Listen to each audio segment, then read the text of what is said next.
The great Bobby Belt. You ruined the morning show. Don't make me take off my belt. Don't make me take off my belt. We're not. Over to you, Bobby. Who are the winners and losers from Oxnard training camp? The biggest winner is Bryan Broaddus, who's been a champion for the last couple weeks, showing up here at 6:40 California time every single day to hang out and talk Cowboys with us. For the final time before he heads back to Dallas, Bryan Broaddus joins us from the tennis courts in Oxnard. Bryan, how you doing? And are you feeling the sadness today? Yes, I am. I'm very sad. Everybody talks about, it's Super Bowl day, it's opening day, it's all that stuff, and then and then they say, well, you don't get to do this anymore, and so I'm disappointed. I'm sad. Yeah, you know what? You guys asked me to come on your show. I was happy to come on the show because that means I start my day talking football, and unfortunately, though, it all stops today as far as the training camp aspect of it. This thing went pretty fast for me. It usually, when you're working on the end of it, sometimes it goes pretty slow. But this end of it, getting to talk about it every day and being on podcasts and things like that has made this a lot of fun. So do you think you'd feel the same for if you just lived out, we got your room in Frisco for OTAs, mini camps, and then I'm going to throw in the combine for that week. How do you think your love of those would compare, broadcasting like this compared to what you've been doing in California?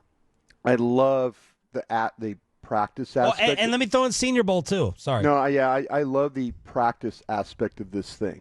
I love the every day of knowing that I'm going to go on a practice field and watch, them trying to build this football team. And, I know you guys are going to ask me a bunch of questions about the best players and the disappointing ones and all that. And you kind of figure that out watching practice, and watching these games. And the fact that they had a couple of workouts against the Rams, I thought was really, really cool. And so that part of it, I enjoyed that the most. I love the combine, though. I'll tell you what, you guys next year, if you don't go to baseball, and I'm putting this plug in our boss's ears if they're listening right now, you guys need to go to the combine. Yes. And broadcast. If you're not going to broadcast from training camp in baseball, we need to start our day in Indianapolis, Indiana with your show. Mm-hmm. And you guys, you will learn more about what your team's going to try and do and run into people that can help you with that. Your shows are good. They'll be even better starting the day in the combine. Throw that thing to us in Arizona, and we'll cover that baseball stuff. So, if your sponsors out there, think about sending that morning show to the combine because they will learn a lot, and then the shows will be really, really good. I have tried to tell Shan RJ, which, by the way, Bryan Broaddus joined us this entire time out there in Oxnard, California, is presented by Sagamore Spirit Rye Whiskey. Thank them. Yes, thank them. Speaking of sponsors who do a great job, thank you, Sagamore. Thank you so much. Bryan, I've tried to tell Shan repeatedly over the years, and not that he hasn't believed me, sure. but you can reinforce this. I don't think there's a setting Shan RJ would feel more content drunk than being able to go out to the steakhouses at night and run into top NFL people just every night of the week. Shan, you'd never get into a car and you walk everywhere. Yeah, it's a little chilly. You bundle up. It's kind of like dealing with the Super Bowl. But the potential guests that you get, it's better than the Super Bowl. It is. Yeah, you're talking to I talking to actors and actresses and people trying to push, their products and stuff. That's cool. These people are there talking football. They're there, breaking it all down. If the Cowboys do have a high pick, and for our sake, I hope not, just because that means they had a really, really bad season. That's tough to cover. But the content you can get from the combine is incredible. And the nighttime too, you learn more walking around and, like Bobby says, going to eat dinner and bumping into people and stuff. And it's really, really good. Training camp, combine are my two favorite things that we ever do. All right, Bryan Broaddus, I got some Oxnard awards for you since this is your last day out there. Sure. All right, just in a vacuum, the best overall player you saw out at training camp this year. I think there were three, and I'm sorry, I gotta do this. And you can rank them whatever order you want. Sure. Tyler Smith was by far one of the best players I saw in that. You talk about every single day lining up and doing something that you go, okay, I see why this guy's kind of a Pro Bowl, all-pro type of a player. Micah Parsons wrecked shop every day. It didn't matter if it was his own team or the Rams team. They couldn't block him when it came to that kind of stuff. And then Dak throwing the football, having to deal with deal with Mike Zimmer and what they were doing in the, kind of putting this defense in, the disguises, they challenged him in this camp. They really did. And I thought he was consistent throughout throwing the ball, whether it was down in the red zone, in the field, wherever he had to throw the ball, and I thought the decision-making and things were good. So I'd say Tyler Smith, Micah Parsons, and Dak would be the three guys that I would point out there. What addition to Micah's game did you notice him add that stood out in the practices, if any? He looks actually slimmer, and I mean slimmer in a way. He's still a good-looking player. He doesn't look as bulky as he was, and I think it's helping him. He's had explosiveness. He's got quickness. He just now can take his body and turn it sideways and still get up the field. He has found ways to attack these blockers by getting small.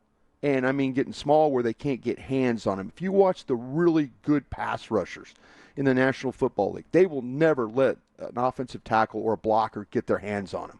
They will find a way to contort, move, get small, turn. Mike is getting this down now where it's like, okay, when you put your hands up on him, he's not going to let one of those hands is not going to hit him. The other, maybe you'll get him with the one, but you're not going to get him with the second one. And I think that's what he's done a really good job of figuring out how to break people down. And when you can break people down, you can pass rush. Now the concerns about him or some of the questions have been physicality end of the year. If he's lighter or smaller, is that a problem? Yeah, I think that I don't know if it's a problem. We haven't seen him be lighter. And maybe lighter means that his conditioning might be better. You tend to lose weight as the season goes along anyway. He might be the opposite of that direction. Yeah, there's some things at the very end. I'm just saying what I've seen from him, his bag of tricks has expanded. And I mean the bag of tricks of how to free himself from blockers. And if he's freeing himself from blockers, that's saving wear and tear on him.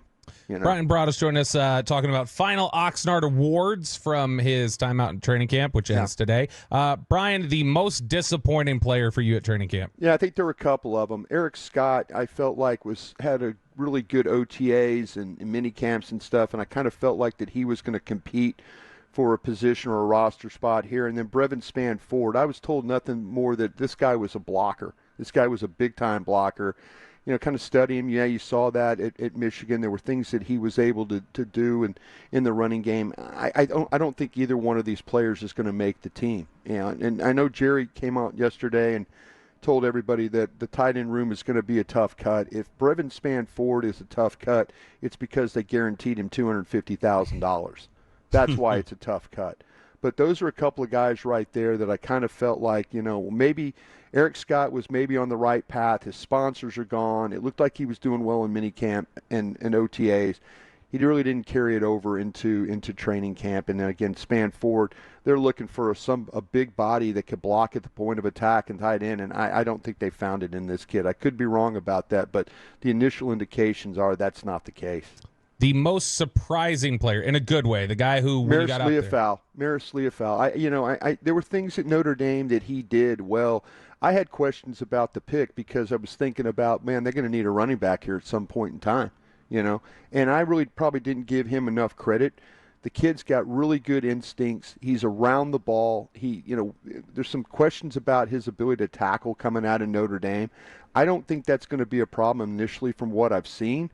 But he's been the most surprising because I didn't give him nearly enough credit after he got drafted. But when you watch him live, the way that he's able to diagnose the play, find the ball, get in position, and be close to the finish. I mean, they're not tackling people in practice. He made improvement from the Rams game to the last game against the Raiders. This kid's got a chance to be pretty darn good for you.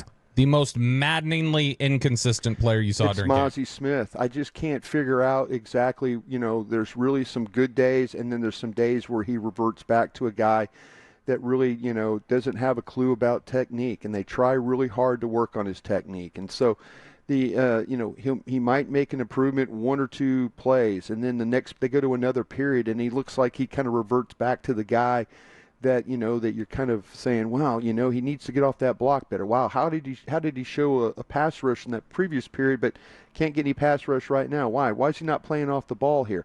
Yeah, he's been a little maddening to watch during this training camp practices. Was all of this on his Michigan tape, or something surprisingly different? Michigan played him in a what they read and react system.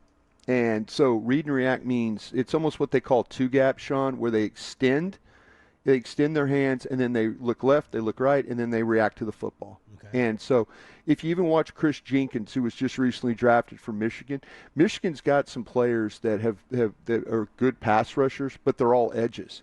They're all edge guys. They're inside players or more read and react guys. I'll be interested to see if, in fact, because Chris Jenkins, when you watched him at Michigan, you're like, okay, now I see what the deal is with Mozzie Smith. They felt like that maybe they can convert Mozzie to more of a guy that could probably play with his hands and then get off the block. But there's times where he reverts back to his Michigan scheme, and it causes him to be a little late off the ball. I think he's gotten better getting off the ball, but there's times where you still see he's the last guy going.